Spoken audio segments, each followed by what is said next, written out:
Hi guys. आज के इस वीडियो में हम बात करेंगे कोलेसिटोमा कि कोलेसिटोमा क्या रहता है। फिर उसके पार्ट, उसके दो पार्ट रहते हैं, एक मैट्रिक्स, एक central white mass.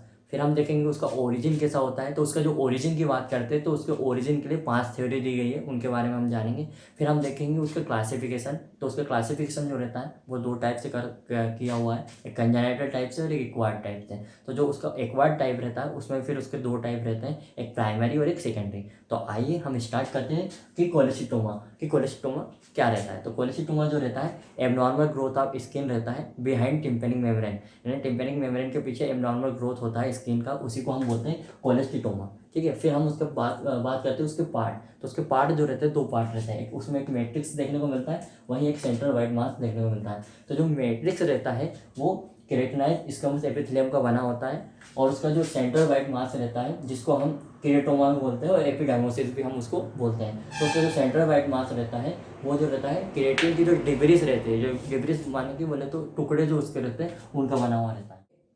Origin of कोलेसिटोमा कि कोलेसिटोमा का ओरिजिन कैसा रहता है। तो उसके ओरिजिन के लिए 5 थ्योरी दी गई। सबसे पहले बात करेंगे कंजेनिटल थ्योरी। तो कंजेनिटल थ्योरी में ये बोला गया है एपिडर्मल सेल का रेस्ट होता है ये, और हमको इसमें कंजेनिटल टाइप का कोलेसिटोमा देखने को मिलता है। फिर हम देखते हैं विटमैक्स थ्योरी। तो विटमैक्स ने क्या बोला, उसने ये बोला कि इन्वेजिनेशन ऑफ पास फेसिटा। इसका मतलब ये रहता है कि जो पास टेम्पेनिक मेम्ब्रेन जो रहती है उसका जो पास फेसिटा वाला एरिया जो रहता है उसका इन्वेजिनेशन होता है। यहाँ पे इन्वेजिनेशन का वर्ड का मतलब ये रहता है कि वो रैपिडली ग्रोथ करती है और वो इतना बढ़ जाता है कि वो अपने चारों ओर यू आकार के शेप में बन जाती है, उसको बोलते हैं हम यू इन्वेजिनेशन ऑफ पास फेसिटा। फिर हर्बर मेंस आया। तो हर्बर मेंस ने क्या बोला, उसने ये बोला कि जो टेम्पेनिक मेम्ब्रेन रहती है उसकी जो एपिडर्मल लेयर रहती है उसका इन्वेजिनेशन हमको देखने को मिलता है कोलेसिटोमा में। फिर उसके बाद में आया रूडेस थ्योरी। तो रूडेस ने क्या बोला, रूडेस ने ये बोला है कि जो बेसल सेल्स रहती है उसका हाइपरप्लेसिया हो जाता है। यहाँ पर हाइपरप्लेसिया का मतलब ये रहता है कि उसमें प्रोलिफरेशन होता है, उसमें रैपिडली ग्रोथ होता है, बस उसकी सेलर रैपिडली डिवाइड होती है और उसमें ग्रोथ होता है, हमको वो देखने को मिलता है किसमें, रूडेस थ्योरी में। फिर उसके बाद में हम बात करते हैं सेट्स थ्योरी। तो सेट्स ने क्या बोला, सेट्स ने बोला कि जो मिडिल ईयर की म्यूकोसा रहता है ना उसका मेटाप्लेजिया हो जाता है। यहाँ पे मेटाप्लेजिया का मतलब ये रहता है कि जो म्यूकोसा लेयर रहती है ना मिडिल ईयर की, उसमें क्या रहता है उसका नेचर चेंज देखने को हमको मिलता है।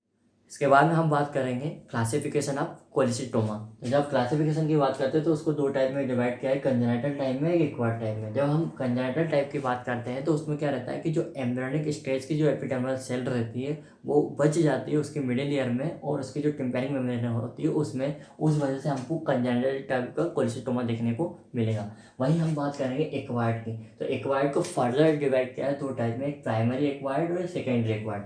जब हम बात करते हैं प्राइमरी एक्वायर्ड की, तो प्राइमरी एक्वायर्ड में क्या रहता है कि जो पेशेंट रहता है ना उसमें पहले से कोई भी हिस्ट्री ओटाइटिस मीडिया की नहीं देखने को मिलेगी।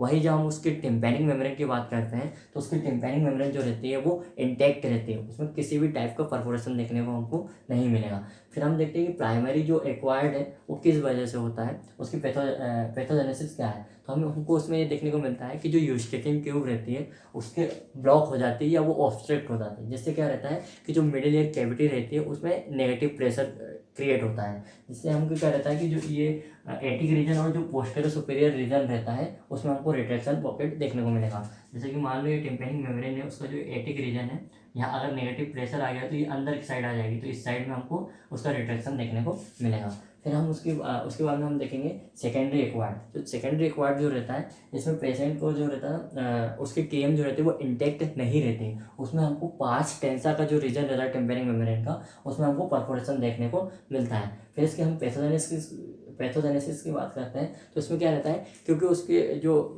टेम्पेनिक मेम्ब्रेन है उसमें परफोरेशन है जिसकी वजह से उसमें लगातार मतलब बार बार उसमें इन्फेक्शन होगा, और उस इन्फेक्शन की वजह से क्या रहेगा कि जो उसकी म्यूकोसल लेयर रहती है मिडिल ईयर कैविटी की, उसका नेचर चेंज हो जाता है, उसको हम मेटाप्लेसिस भी बोलते हैं।